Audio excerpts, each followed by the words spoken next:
토닥토닥 괜찮아.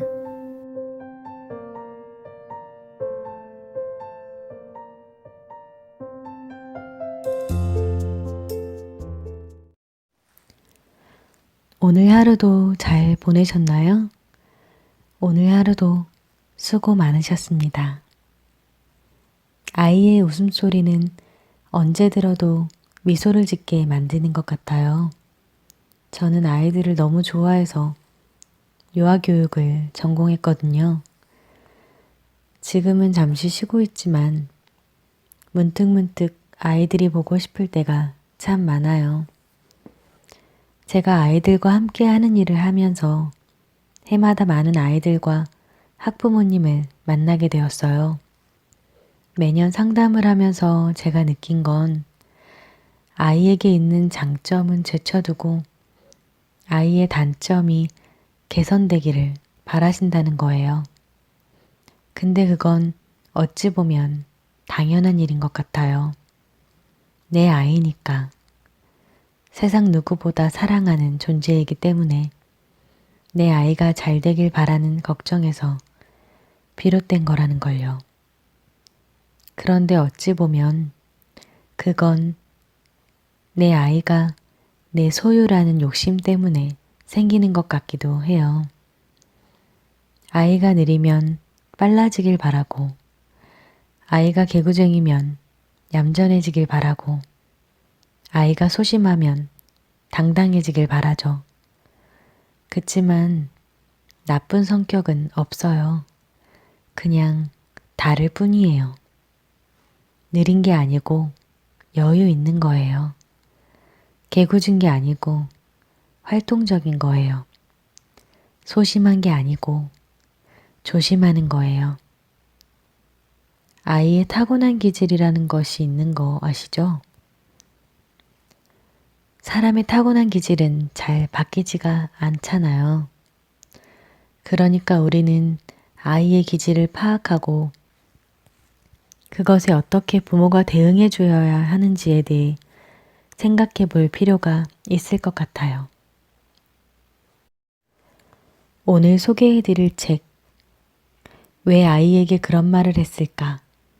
이 책에서 아이의 자존감을 보호하는 법에 대해 나와 있어요.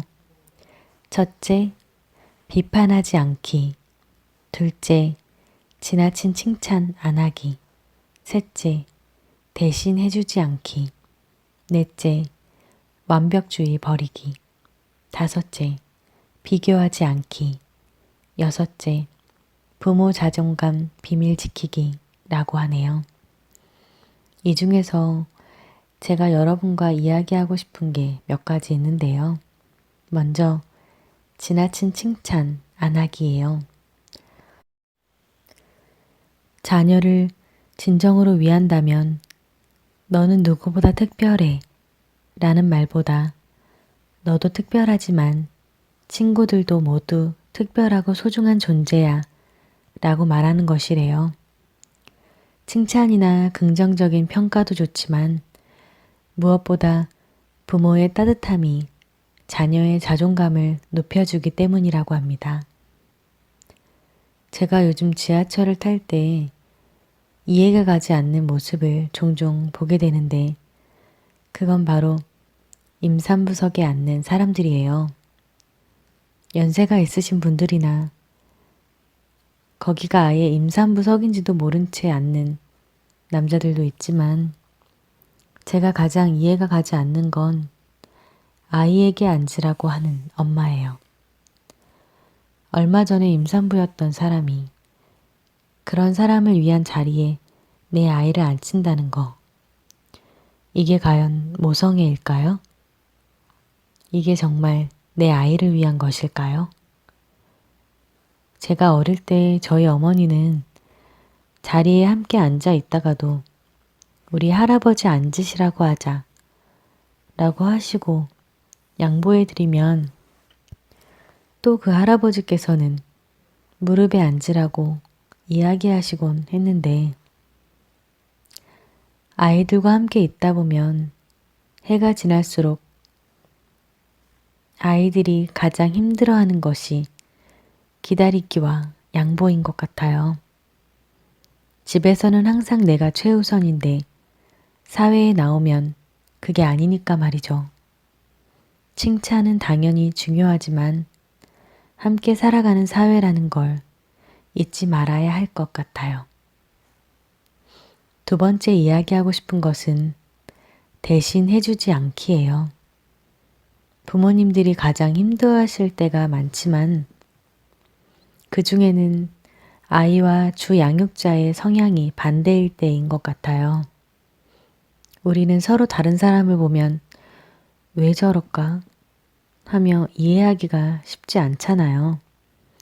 아이도 마찬가지인 것 같아요. 대신 해주는 경우는 아이가 느린 경우 또는 아이가 아직 어려서 라고 생각하시는 경우가 많은 듯한데요. 제가 아는 지인들이 저에게 상담을 할 때가 종종 있거든요. 보통 질문이 이래요. 선생님이 혼자 밥 먹는 연습을 시켜달래. 이거 밥 먹여주기 귀찮아서 그러는 거 아니야? 선생님이 아이의 신발을 신겨주지 않더라고. 너무 불친절한 것 같아. 등등의 말이요. 영유아 교사 1명이 책임져야 하는 아이의 수는 적게는 5명, 많게는 20명이에요. 결론부터 말씀드리면 아이가 스스로 하는 걸 기다리는 것보다 직접 해주는 게 시간도 더 적게 걸리고 더 쉬운 일입니다. 여기저기 다 흘리며 묻히며 손으로 먹기도 하고 장난치는 아이를 보면서 이것도 한번 먹어볼까? 권유하기도 하고 숟가락 이렇게 잡아볼까? 이건 무슨 맛일까? 이야기해주면서 다 치워내는 것보다는 후다닥 먹여주는 편이 훨씬 간편하지만 아이 스스로 해보는 연습을 하면서 소근육 발달도 시키고 성취감도 얻게 만들고 하는 거예요. 주저앉은 사람을 번쩍 일으켜주는 것보다 스스로 일어날 수 있도록 옆에서 지켜주는 것이 아이와 함께 있는 어른의 몫인 것 같아요. 물론 절대 쉽지는 않아요. 하루 종일 너무 바쁜 하루를 보내면서 아이를 기다려주는 것은 그리 쉬운 일은 아닐 거라는 거, 많이 힘드실 거라는 거, 저도 알아요. 누가 뭐래도 부정할 수 없는 것은 그 아이를 가장 사랑하는 사람이 바로 부모인 여러분이시니까요. 내일부터 아이를 한번 잘 살펴보세요. 내 아이가 어떤 기질을 타고났는지, 그리고 인정해 주세요. 느리면 느린 대로, 빠르면 빠른 대로. 오늘 이야기가 마음에 닿았다면 좋아요, 구독, 토닥토닥.